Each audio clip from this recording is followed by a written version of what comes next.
अब कर लेते हैं narrow and broad definitions of money. तो मनी की दो डेफिनेशंस दी गई हैं, एक है नैरो, एक है ब्रॉड। नैरो में आता है करेंसी नोट्स, कॉइन्स और saving deposits, sorry currency notes, coins और डिमांड डिपॉजिट्स जो होते हैं हमारे, ठीक है। इसमें डिमांड डिपॉजिट्स लिखा नहीं है इस बुक में, बट डिमांड डिपॉजिट्स भी होते हैं नैरो मनी में। ब्रॉड मनी में ऑन दी अदर हैंड आते हैं करेंसी नोट्स भी आते हैं, उसमें कॉइन्स भी आते हैं, डिमांड डिपॉजिट्स भी आते हैं, साथ में उसमें एफडी, पोस्ट ऑफिस के पास जो थोड़ा बहुत डिपॉजिट्स होता है वो सब आते हैं, ठीक है। तो नैरो मनी जो होता है वो बहुत ज़्यादा लिक्विड होता है। लिक्विड उस चीज़ को कहते हैं जिसको कन्वर्ट करना बहुत आसान होता है। जैसे कि नोट तुम दो, तुम्हें एकदम से चीज़ मिल जाती है जो भी तुम्हें चाहिए, कॉइन दो एकदम से चीज़ मिल जाती है ना। तो डिमांड डिपॉजिट्स की बात बताई थी जब टाइप्स ऑफ अकाउंट्स डिस्कस कर रहे थे कि डिमांड डिपॉजिट में पैसे निकलवाना बहुत आसान है, लेकिन on the other hand time deposits यानी कि एफडी जो होता है, पोस्ट ऑफिस के पास जो पैसे होते हैं उनको रेडी कैश में कन्वर्ट करना बहुत मुश्किल होता है, ठीक है। पैसे में कन्वर्ट करना बहुत मुश्किल होता है, उनकी लिक्विडिटी उतनी ज़्यादा नहीं होती।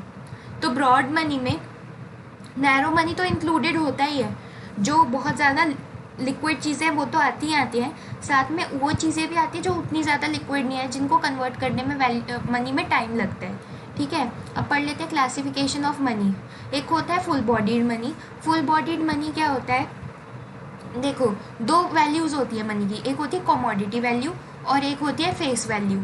ये जो फेस वैल्यू होती है वो वैल्यू होती है जो मनी के ऊपर छपी होती है। जैसे 10 रुपए के सिक्के के ऊपर 10 छपा होता है ना, तो वो है उसकी फेस वैल्यू। कमोडिटी वैल्यू होती है कोई भी सिक्का है वो किसी चीज़ से तो बना है, वो जिस मेटल से बना है उसकी कितनी वैल्यू है, कितने रुपए का मेटल उसको बनाने में यूज़ किया गया है, वो है commodity value. Full bodied money क्या होता है, अंग्रेज़ों के टाइम पे क्या होता था, गोल्ड के या सिल्वर के कॉइन्स जब चलते थे उस वक्त कमोडिटी वैल्यू और फेस वैल्यू सेम होती थी।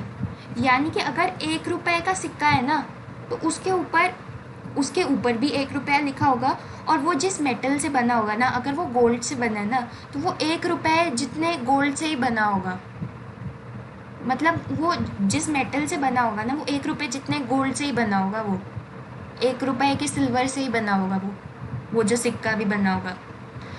लेकिन फुल बॉडीड मनी आजकल तो उतना चलता ही नहीं है, बल्कि ये कह सकते हैं अब जो मनी चलता है वो क्रेडिट मनी चलता है। क्रेडिट मनी में क्या होता है, कमोडिटी वैल्यू कम होती है और जो फेस वैल्यू होती है वो ज़्यादा होती है। यानी कि हमारे जो नोट होते हैं 1000 2000 के नोट, क्या उनमें 1000 रुपये का पेपर लगता है उनको बनाने में? ऑब्वियस सी बात है, नहीं लगता। खैर अब तो 1000 के नोट ही नहीं रह गए।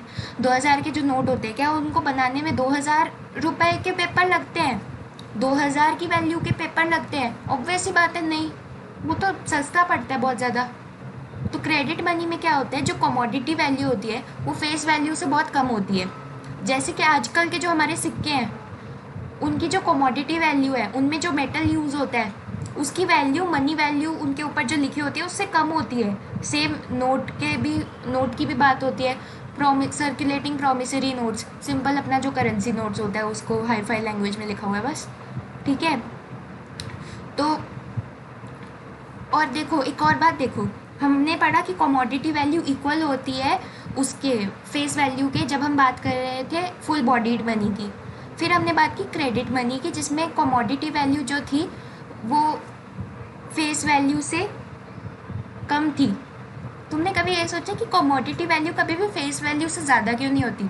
क्योंकि अगर कमोडिटी वैल्यू फेस वैल्यू से ज़्यादा हो जाएगी ना, तो मतलब तुम्हारे हाथ में 1 रुपये का सिक्का है, लेकिन वो सिक्का जिस सिल्वर से बना है वो सिल्वर 10 रुपये का है। सपोज करो तुम्हारे हाथ में 1 रुपये का सिक्का है, उस सिक्के पर 1 रुपया छपा हुआ है, लेकिन वो जिस सिल्वर से बना है वो सिल्वर 10 रुपये का है।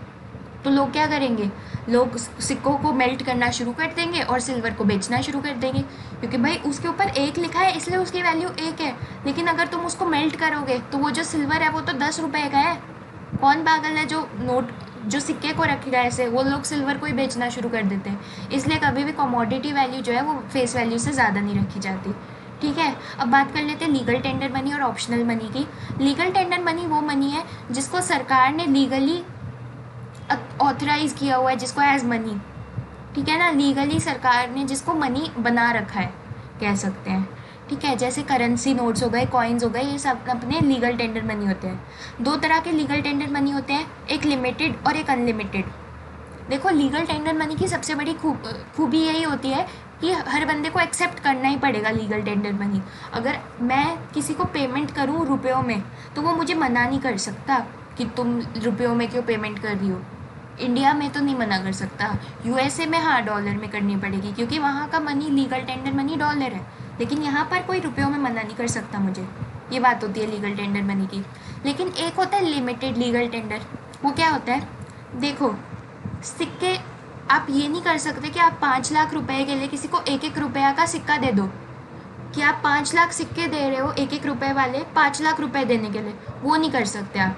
वो लेने से वो बंदा मना कर सकता है आपको, सामने वाला, क्योंकि इस तरीके से चलता नहीं है ना। वो 5 लाख सिक्के लेके क्या करेगा, कहाँ रखेगा, उसको अपने सिर में मारेगा, ठीक है ना। तो वो वो बंदा वो मना कर सकता है और उसके खिलाफ कोई लीगल एक्शन भी नहीं लिया जाएगा। वो बंदा ऐसे इस तरीके से पेमेंट लेने से 5 लाख 1-1 रुपए वाले सिक्के लेने से मना कर सकता है और उसके खिलाफ कोई लीगल एक्शन नहीं होगा, ठीक है ना। तो कॉइन्स होते हैं लिमिटेड लीगल टेंडर। लिमिटेड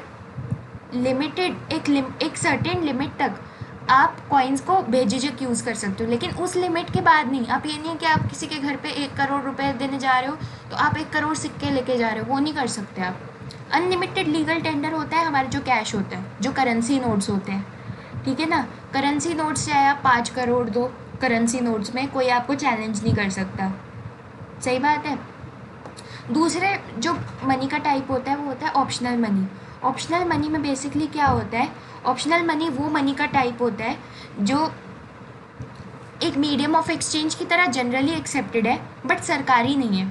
ये नहीं है कि इलीगल है, बट सरकारी है ही नहीं, उसका सरकार से कोई लेना देना नहीं है। जैसे कि चेक, बैंक ड्राफ्ट्स, ये सब फिडूशरी मनी कहलाते हैं। ऑप्शनल मनी, फिडूशरी मनी, सेम नाम है इनका, ठीक है ना। तो आप इसको एक्सेप्ट कर भी सकते हो, मना भी कर सकते हो, आपकी मर्ज़ी है। अगर मैं किसी को चेक दूँ तो ज़रूरी नहीं कि वो चेक में पेमेंट एक्सेप्ट करे ही, वो ये भी कह सकता है कि मुझे कैश में चाहिए, उसकी मर्ज़ी है। तो आपकी मर्ज़ी होती है ये एक दूसरे के ऊपर ट्रस्ट पे डिपेंड करता है, ठीक है ना। ये होता है हमारे टाइप्स ऑफ मनी।